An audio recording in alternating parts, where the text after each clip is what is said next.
Moderator आचार्य अभिषेक जी को आमंत्रित करेंगे। अभिषेक जी, वीडियो अपना ऑन करें प्लीज।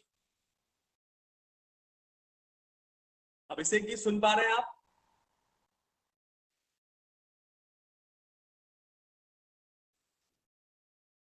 कृपया अनम्यूट करें अपने आप को।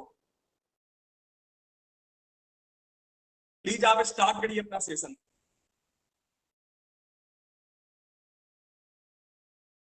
ओम श्री गणेशाय। आप सभी को नमस्कार और अंतर्राष्ट्रीय योग दिवस की बहुत बहुत आप सभी को शुभकामनाएं। योग, संस्कृत योगा, एक आध्यात्मिक प्रक्रिया है जिसमें शरीर, मन और आत्मा को एक साथ लाने यानी योग कराने का कार्य। यह शब्द या प्रक्रिया और धारणा हिंदू धर्म, जैन पंथ और बौद्ध पंथ में ध्यान प्रक्रिया से संबंधित है। योग शब्द जो है या भारत से बौद्ध पंथ के साथ चीन में, फिर जापान में, फिर तिब्बत, दक्षिण पूर्व एशिया और श्रीलंका में भी फैल और इस समय प्रायः सभ्य जगत में लोग इससे परिचित हैं और इस परंपरा का अनुपालन अनुशीलन करते हैं। योग की परंपरा अत्यंत प्राचीन है और इसकी उत्पत्ति हजारों वर्ष पूर्व की है। इसका इतिहास हजारों वर्ष पूर्व का है और ऐसा माना जाता है कि जब से सभ्यता शुरू ही है तभी से योग क्रिया की जा रही है। अर्थात प्राचीनतम धर्मों या आस्थाओं के जन्म लेने से काफी पहले योग का जन्म हुआ है। योग विद्या में शिव को आदि योगी तथा आदि गुरु माना जाता है।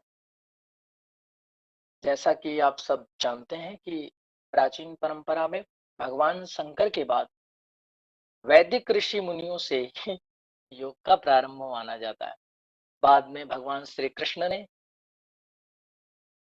गीता के माध्यम से योग का उपदेश दिया, जिसमें योगा कर्मसु कौशलम स्वभावोध्यात्म उच्यते। अमरीश जी, आप मुझे सुन पा रहे हैं? मेरी आवाज आ रही है आपको?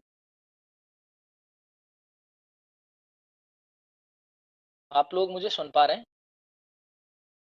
अमरीश जी, आप अपना सेल्फ म्यूट बंद करिए। आपकी आवाज मुझे नहीं आ रही। अभिषेक जी, आवाज आ रही है आपकी, क्लियरली आ रही है। ओके, ठीक है, कंटिन्यू करते हैं। तो बाद में कृष्ण, महावीर और बुद्ध ने भी इसे अपनी तरह से विस्तार दिया। इसके पश्चात पतंजलि जी ने इसे सुव्यवस्थित रूप दिया। इस रूप को ही आगे चलकर सिद्ध पंथ, शैव पंथ, नाथ पंथ, वैष्णव पंथ और शाक्त पंथियों ने अपने अपने तरीके से योग को विस्तारित किया। और योग से संबंधित सबसे प्राचीनतम इतिहास जो है वो ऐतिहासिक साक्ष्य सिंधु घाटी सभ्यता से प्राप्त वस्तुएं हैं, जिनकी शारीरिक मुद्राएं और आसन उस काल में योग के अस्तित्व के प्रत्यक्ष प्रमाण प्रदान करते हैं।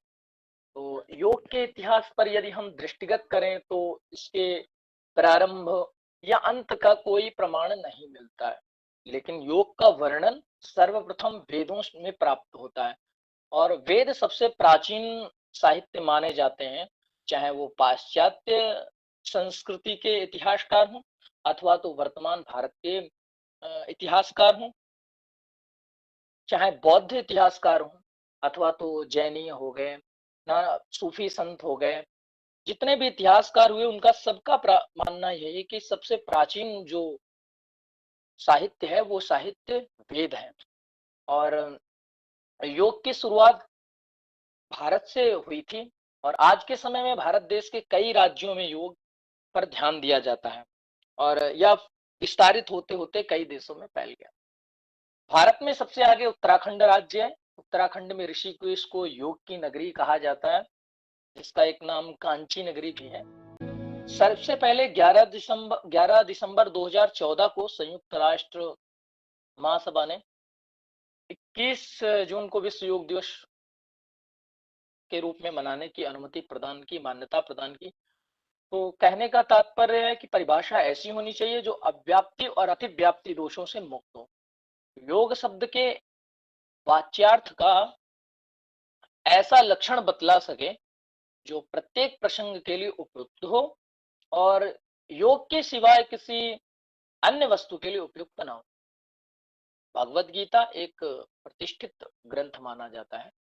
भगवान श्री कृष्णचंद्र योग योगेश्वर उन्हें कहा जाता है। तो योग योगेश्वर भगवान श्री कृष्ण ने पथ भ्रमित हुए अर्जुन को रण क्षेत्र में गीतोपदेश के माध्यम से योग की महिमा का वर्णन किया था। योग का मतलब ध्यान से भी है, योग का तात्पर्य कर्म कौशल से भी है। योग की विभिन्न परिभाषाएं हैं। योग को किसी एक शब्द में, फिर वो एक शब्द में इसको एक जगह व्यवस्थित नहीं किया जाता, इसकी अनंत परिभाषाएं हैं, अनंत तात्पर्य निकलते हैं। तो भगवत गीता प्रतिष्ठित ग्रंथ माना जाता है, उसमें योग शब्द कई बार प्रयोग किया गया, एक जगह नहीं कई बार प्रयोग किया गया, कभी अकेले में, कभी विशेषण के साथ में, जैसे बुद्धि योग, संन्यास योग, कर्म योग, और वेदोत्तर काल में भक्ति योग और हठ योग नाम भी प्रचलित हो गए। पतंजलि योग दर्शन में क्रिया योग शब्द देखने में आता है, और पाशुपत योग और माहेश्वर योग जैसे शब्दों के भी प्रसंग मिलते हैं। इन सब स्थलों में योग शब्द के जो अर्थ हैं वह एक दूसरे से प्रायः भिन्न मिलते हैं। मतलब कि जो इनका तात्पर्य है योग का, वो कई जगह भिन्न है, एक जैसा तात्पर्य कहीं नहीं प्राप्त होता। योग शब्द जो है वो युज समाधौ आत्मनेपदी द्विपदी गणीय धातु में ढंग प्रत्यय लगाने से निष्पन्न होता है व्याकरणिक दृष्टि से। तो इस प्रकार योग शब्द का अर्थ हुआ समाधि अर्थात चित्त वृत्तियों का निरोध।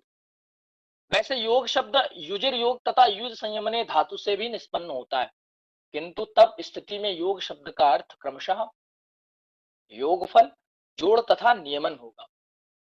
आगे योग में हम देखेंगे कि आत्मा और परमात्मा के विषय में, जैसा कि अभी शोभित जी बोल रहे थे, आत्मा और परमात्मा के विषय में भी योग कहा जाता है। अपने शरीर को ध्यानस्थ करके और अपनी आत्मा में केंद्रित करके इसको परमात्मा से जोड़ना भी योग कहलाता है। गीता में भगवान श्री कृष्ण ने एक स्थान पर कहा है कि योगः कर्मसु कौशलम, कर्मों में कुशलता ही योग है। यह बात की योग की परिभाषा नहीं। कुछ विद्वानों का यह मत है कि जीवात्मा और परमात्मा के मिल जाने को योग कहते हैं। इस बात को स्वीकार यदि कर लिया जाए तो इसमें एक समस्या खड़ी हो जाती है, वो ये है कि बौद्ध मतावलंबी जो हैं वो परमात्मा की सत्ता को स्वीकार नहीं करते। तो योग शब्द का व्यवहार करते और योग का समर्थन करते हैं, किंतु परमात्मा की सत्ता को स्वीकार नहीं करते। यही बात सांख्य योग का पालन करते हैं सांख्यवादियों के लिए भी कही जा सकती है, कि जो ईश्वर की सत्ता को असिद्ध मानते हैं, सांख्य योग वाले भी ईश्वर की सत्ता को हम स्वीकार नहीं करते हैं। पतंजलि ने योग सूत्र में जो परिभाषा दी है वो योगस चित्त निवृत्ति निरोधा, यानी कि चित्त की वृत्तियों के निरोध का नाम योग है। चित्त की वृत्तियां जो है इन पर अंकुश लगाना ही योग कहलाता है। तो इस वाक्य के दो अर्थ हो सकते हैं, जैसे कि चित्त वृत्तियों के निरोध की अवस्था का नाम योग है, अथवा तो इस अवस्था को लाने के उपाय को ही योग कहते हैं, है ना। तो पातंजल योग दर्शन के अनुसार, पतंजलि ने जो योग दर्शन लिखा है उसमें योगस चित्त वृत्ति निरोधा, अर्थात चित्त वृत्तियों का निरोध ही योग है। और सांख्य दर्शन के अनुसार पुरुष प्रकृत्योर वियोगे भी योग इत्यभिधीयते, अर्थात पुरुष एवं प्रकृति के पार्थक्य को स्थापित कर पुरुष का स्वस्वरूप में अवस्थित होना, यानी अपने स्वरूप में स्थित हो जाना ही योग कहलाता है। अब इसमें विष्णु पुराण क्या कहती है? विष्णु पुराण के अनुसार योगा संयोगा इत्युक्तः जीवात्म परमात्मने, अर्थात जीवात्मा तथा परमात्मा का पूर्णतया मिलन जो है वही योग कहलाता है। अब भगवत गीता के अनुसार सिद्धा सिद्धयो शमो भूत्वा समत्तम योग युच्यते, दूसरे अध्याय का 48वां श्लोक, अर्थात दुख सुख लाभ अलाभ शत्रु मित्र शीत और उष्ण आदि द्वंद्वों में सर्वत्र संभाव रखना, यानी कि कोई दो मुट्ठी बालू आपके ऊपर फोड़ फेंक के चला जाए तो भी कोई फर्क नहीं पड़ता, कोई फूलों की माला भी पहना दे तो भी कोई फर्क नहीं पड़ता। एक अवधूत अवस्था जो जीवन में आ जाती है ध्यानस्थ होने के उपरांत में, कोई आपका स्तुति गान करे तो भी कोई फर्क नहीं पड़ता, कोई आपको दो अपशब्द बोल दे तो भी कोई फर्क नहीं पड़ता। इस अवधूत अवस्था को भी गीता में योग कहा गया है। तो और भगवत गीता के अनुसार एक दूसरा श्लोक है, तस्माद योगा या युज्यस्व योगा कर्मशु कौशलम अर्थात कर्तव्य कर्म बंधक न हो, इसलिए निष्काम भावना से अनुप्रेरित होकर कर्तव्य करने का नाम कौशल योग है। वर्तमान समय में अपने अपने व्यस्त जीवन शैली के कारण लोग संतोष पाने के लिए योग करते हैं, शांति पाने के लिए योग करते हैं, और योग से ना तो केवल व्यक्ति का तनाव दूर होता है, अपितु मन और मस्तिष्क को भी परम शांति का अनुभव होता है। योग हमारे जीवन के लिए बहुत लाभकारी है। मस्तिष्क को भी हमारे ताकत पहुंचाता है, शारीरिक ऊर्जा भी होती है, और मन में भी सकारात्मक ऊर्जा का अ, सकारात्मक ऊर्जा को हम ग्रहण कर पाते हैं, उसके लिए योग बहुत फायदेमंद है। योग के फायदे आज सबको पता है, सब जानते हैं, जिस वजह से आज योग विदेशों में भी काफी प्रचलन में आ गया है और लोग इसका अनुपालन अनुशीलन कर रहे हैं। तो कहने का तात्पर्य योग की इतनी विस्तृत परिभाषाएं हैं कि इसको कम शब्दों में व्याख्यायित नहीं किया जा सकता है। इसकी अनंत व्याख्याएं ग्रंथों में मौजूद हैं, और इसको विभिन्न प्रकार के आसनों के माध्यम से किया जाता है। यह हमारे मन, मस्तिष्क और शारीरिक ऊर्जा के लिए बहुत उपयोगी है। मन में सकारात्मक ऊर्जा से परिपूर्ण होने के लिए, और हमें नित्य योग करना चाहिए, केवल एक दिन के लिए नहीं कि आज अंतरराष्ट्रीय योग दिवस है तो अंतरराष्ट्रीय योग दिवस के उपलक्ष्य में आज हमने योगा कर लिया और कल फिर हम इसको भूल जाएंगे, ये इसलिए नहीं है। तो कहने का तात्पर्य हमें इसको अपने जीवन का हिस्सा योग को बनाना चाहिए, ताकि हम स्वस्थ जीवन जीते हुए, हमारे वेद कहते हैं कि सतम जीवे में श्रद्धा, यानी कि 100 साल हमें जीना चाहिए। लेकिन 100 साल आज हम इन घिसी पिटी व्यवस्थाओं में और मिलावटी खान पान में 100 वर्ष कौन जी पाता है। 50 वर्ष आते आते तो महाराज इतनी सारी बीमारियां हमारे शरीर को घेर लेती हैं। कोई डायबिटीज का पेशेंट है, कोई शुगर का पेशेंट है महाराज, इतनी सारी बीमारियां हमें घेर लेती हैं। उसका कारण क्या है? हमारी अस्त व्यस्त दिनचर्या। सबसे पहले हमें अपनी दिनचर्या में योग को सम्मिलित करना होगा, ताकि हम स्वस्थ रह सकें। दूसरी बात है कि आज वर्तमान में जो बीमारियां हमें घेर रही हैं, उसके पीछे कहीं ना कहीं कारण हमारी व्यस्ततम जीवन शैली तो है ही, साथ में अपने जो हमारे आदर्श हैं, हमारे जो सनातन संस्कृति के जो मूल्य हैं, उन मूल्यों का त्याग करना हमारे लिए बहुत भारी पड़ रहा है, और हमें उनकी कीमत भी चुकानी पड़ रही है, जिसका प्रभाव हमारे आने वाली पीढ़ियों में भी देखने को मिलेगा, और संभवतः दिख भी रहा है। इसलिए मैं सभी से करबद्ध प्रार्थना करूंगा कि आप अपने जीवन में जो दिशा निर्देशित ग्रंथों में मिलते हैं, उनका अनुपालन अनुशीलन करते हुए, योग को प्राथमिकता देते हुए अपने जीवन में योग को अपनाएं और स्वस्थ और कुशलता पूर्वक अपना जीवन जिए।